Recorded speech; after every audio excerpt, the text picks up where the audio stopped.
Music theory. The late 80s saw the start of drum and bass, as dancehall, electro, funk, jazz, and pop were influencing producers to change their style and create a fast-paced genre, drum and bass. The late 80s was the era that party drugs came alive, and MDMA and ecstasy were common party drugs selling at record rates. Crowds were looking for more fast-paced and bassline associated track compared to the junglist beats which were common in the mid-80s and 90s.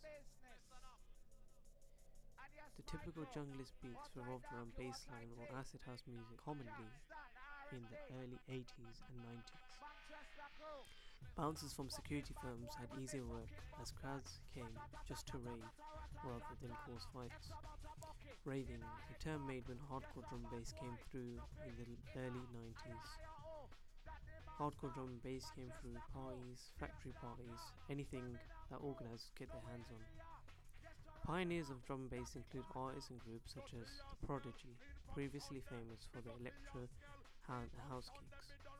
Goldie, who is one of the oldest drum and bass pioneers and most recognised faces in drum and bass, was caught up in dubstep, jungle and rave. Goldie recently went up to make the Metalheads, a recognised group in the drum and bass scene, which has made record-breaking tracks.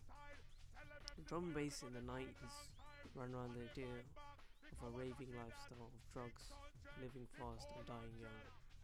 The mid-90s and the early 2000s saw massive improvement in technology, meaning that producers could create better sounding tracks with software like Atari ST, which legends like Goldie used. Groups like the Shadow Demon Coalition in the late 90s came into place, as their lyrics were covering themes such as drugs, gangs, violence and sex. They created a subgenre called the junglist theory, which exploded in the north of England and the West Midlands.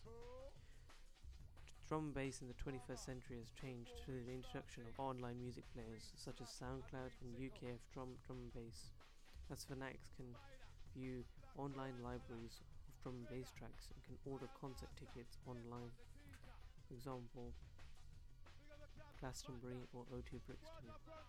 Drum and bass started as a drug-fueled ravers genre, but then progressed onto a more calmer level as raves and gigs are in licensed and legal facilities, rather than the olden days where they were used in abandoned factories or derelict buildings, anything organisers could get hold of.